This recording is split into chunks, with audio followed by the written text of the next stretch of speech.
nito, yung alaga mo,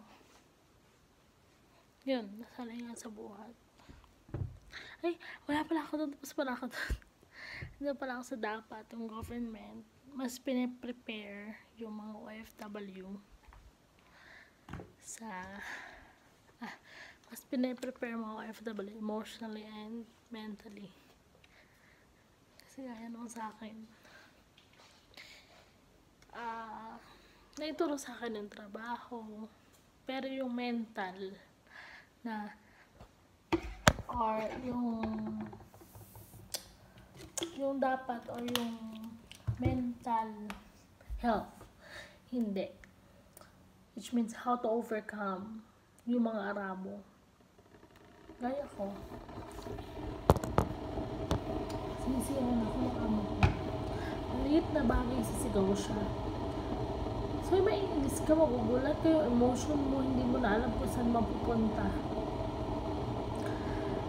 And I have to admit na nasasagot ko talaga siya as in.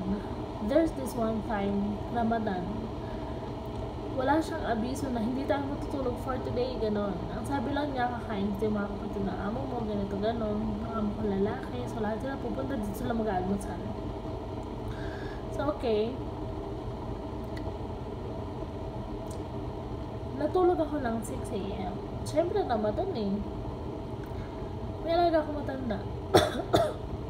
6, kasi 4, 4:30 or 5, dan. So, dapat ang makain ko na alaga akong matanda. Siyempre, maglilinis pa. So, 6.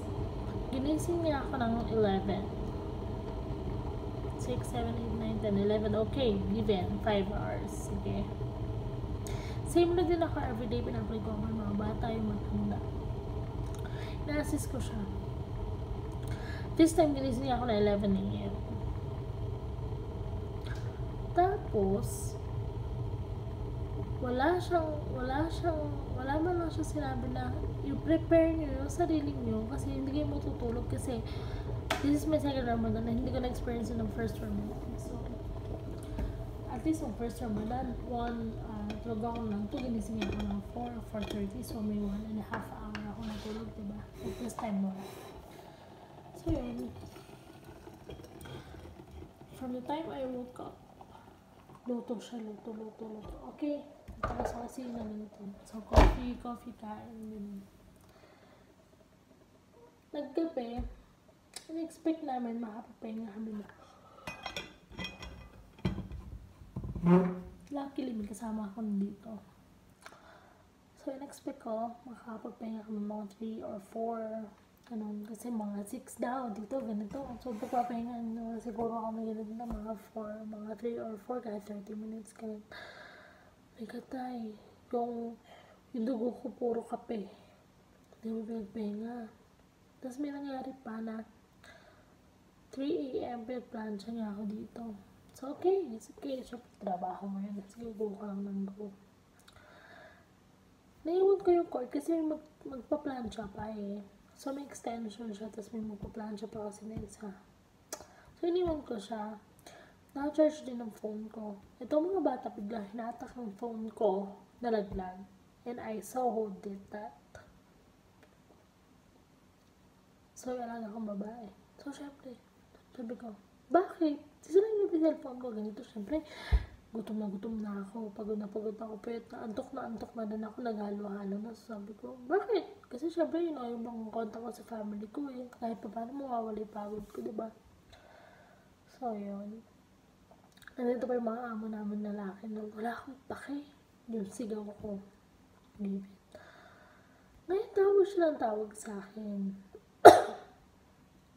Tawag niya, Tiana.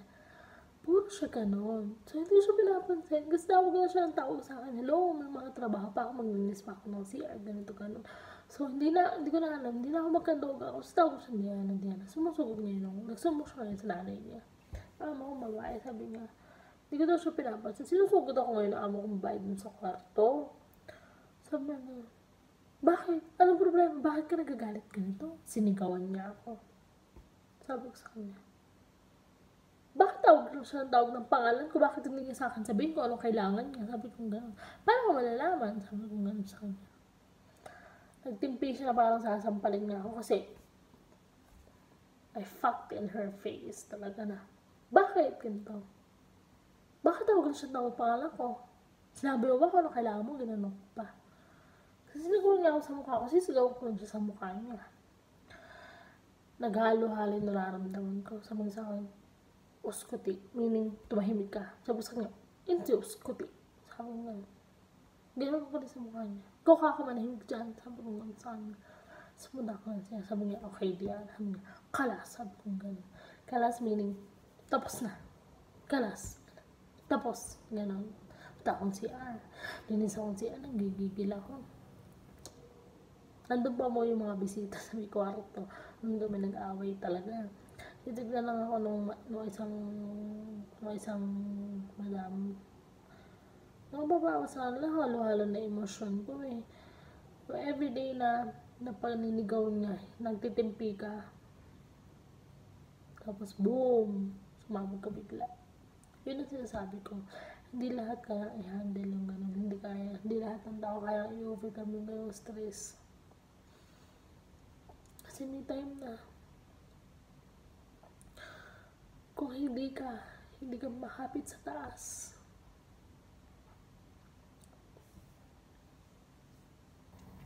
at kung hindi dahil sa pamilya mo,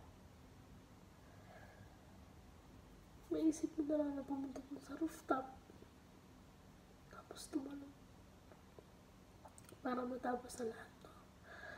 Kaya naman sa mga tao na sabi na, bakit siya naman sayang naman sa akin, hindi nyo alam yung hirap. Hindi nyo alam yung hirap ng mga taong nandito na bukod sa pagod ang katawan nila, pagod yung utak nila.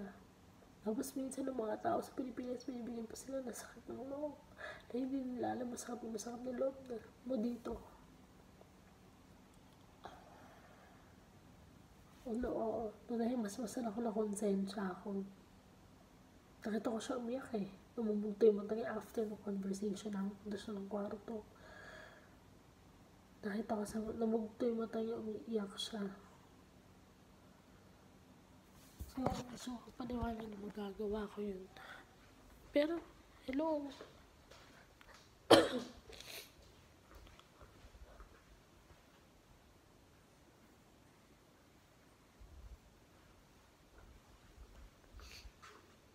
Sobra naman na kasi. Sobra na yung sisigawan ka. Yun lagi namin pinagtatanong na magmula nung nandito ako. Sabi ko sa kanya, pwede mo akong kausapin na maayos, pero hindi mo ako kailangan sigawan.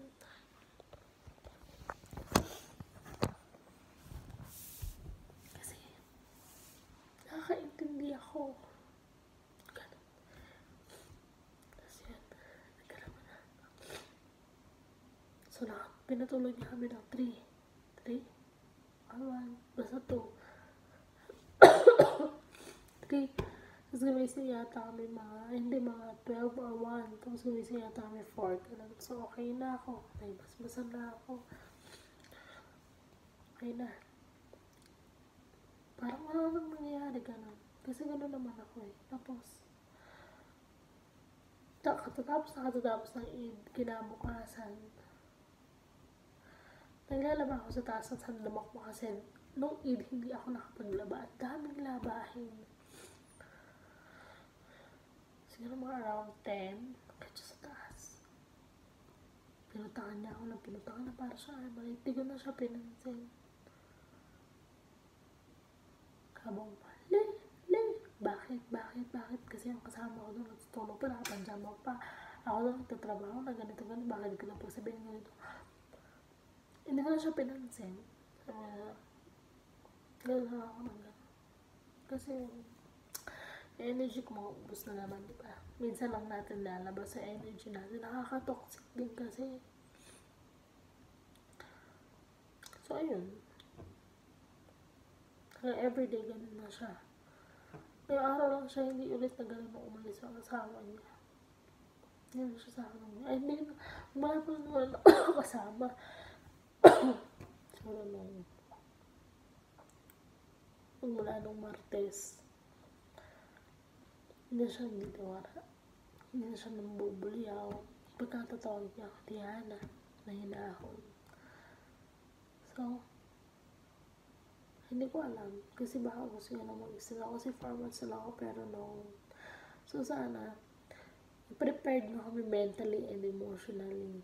Kung ano yung mga mangyayari o pwedeng mangyayari. Although, oo, may mga hints kami na pwedeng sigawan, ganito, ganun. Pero yung mga ibang salita, pagsabihan pa ako ng kapatid na mo, wala bang utak. Isa naman, kapatid ng amo ko lalaki, sabi niya, nasa utak mo. Ganon. Yung sa amo ko lalaki, yung kasama ko lang nagsabi na sabi niya, di mo ba narinig? Naka-headset kasi ikaw eh, so hindi ko pinapakinggan ba. Basta inutusan nila ako, okay. Tapos kung ano yung sinasabi niya, hindi ko na pinapakinggan kasi naka-headset ako. Sabi niya, hindi mo narinig, sabi siya, nasa utak mo. Kasi, natapon ng popcorn. So, sinasadya ko ba yun? Aksidente yun. Tapos tatanong niya ka na. Kasi kung narinig ko talaga yun, nasagutin ko siya. Tapos yung isa naman, naiwan nila yung kape nila. So, parang tanong niya, wala bang utak? Parang ganun. Hindi ko sure kasi kung nawala ka bang utak or nawala sa isip mo. Ganun. Diba? So, yun. So, sana, i-prepare tayo emotionally kasi sobrang hirap labanan ng depression, anxiety.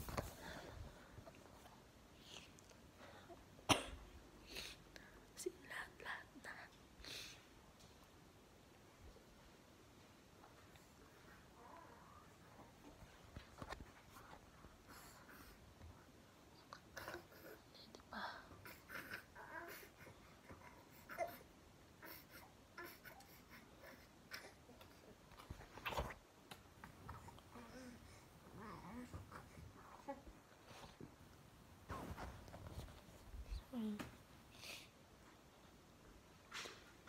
Siguro mga 3 months pa lang ako dito. Hindi ko na talaga kaya.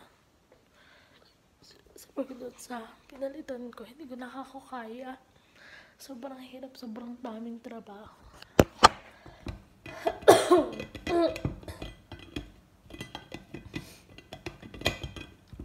Papaalam na.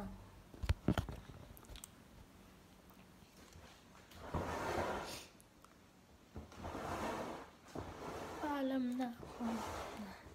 Sabi niya, hindi. Dahan-dahan. Tapos, ilang months na dumaan. Sura-sura. Alam mo, sura-sura. Bilisan mo. Ganun. Tapos, parang 6 months ako nag-away kami. Dahil sa mga damit. Damit ba?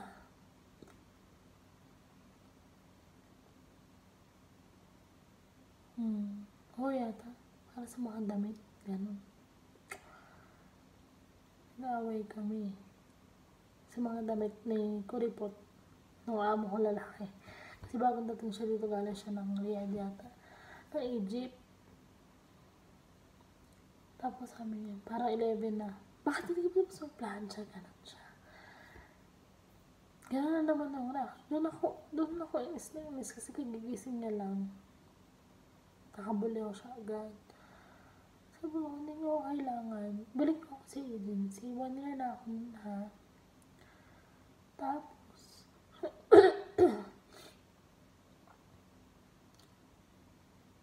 tumawag ni amo ko sa agency nun. Sabi ko, hindi ako mamatay ako hindi ako mamatay ako sa trabaho, mamatay ako yung utak ko. Sabi ko, hindi ko kaya yung mga ganun, makasisigaw-sigawan ka. Kaya ko makapagsigawan, pero hindi ko kaya magugulat ako yung mabibigla ako na hindi ko makokontrol ang sarili ko yung ganun. Sobrang okay kasi na reaction niya. Na hindi naman din siya yung gagawa, di ba ako? So sabi na amo ko, dahil Friday yun, sabi niya bukas kita dadalhin Saturday. Kasi walang office ngayon, ganito, ganun. So sabi ko, sige, naiyak na ako nung sobrang gusto na umalis. Sa sagipakan ako ng gamit ko. Kasi sabi ko, sana hindi mo kailangan. Ibalik ko kayo, sabi niya, tayo, galit pa siya eh. Tapos sa mga 3 p.m, Basta mga nagpa-plancha pa rin ako kasi nga naglinis na ako, naglipit na ako. So, inuna ko, hindi mo ako na-planchahin ko. Tinatak niya ako ngayon, sabi niya sa akin, ano to? Alam mo ang problema, ganito. Kinausap niya ako ngayon ng maayos. So, okay na kami. Sabi ko sa kanya, huwag mo kasi sigawan. Pwede mo akong sabihan ng mahinahon.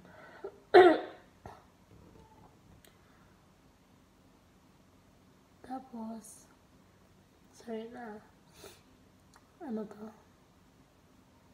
Yun ang una. Yung second naman is lape. Tay.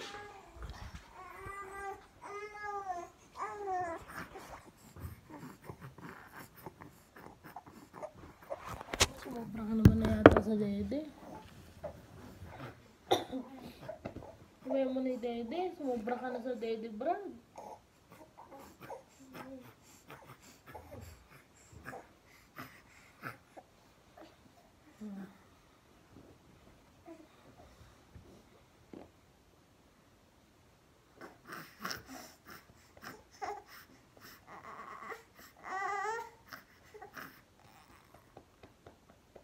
Shreya, ha? Tapos yun. Nung 1 year na ako. Buntis na siya nun.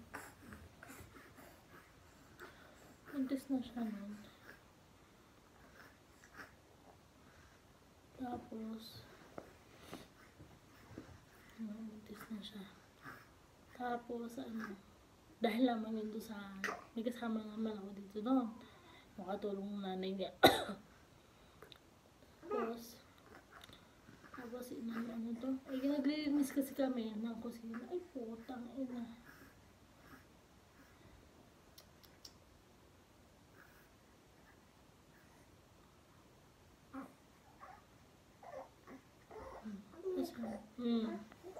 Suka ka lang ng suka, lubayan mo na dubede. Tapos yun nga. Nilinis kami kasi ng kusina. Naglalagay ako ng foil doon sa may taas.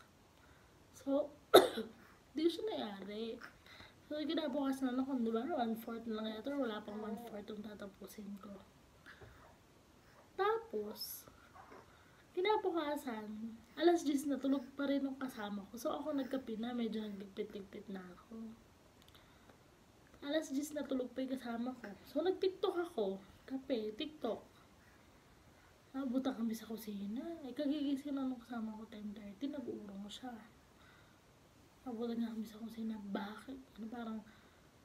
Bakit hindi pa tapos ang trabaho? Ganito, ganon. Tapos, kasi may lilinisin pa. Wala naman siya sa amin sinabi kinahaponan or kahapon na ganon. Na may lilinisin pa.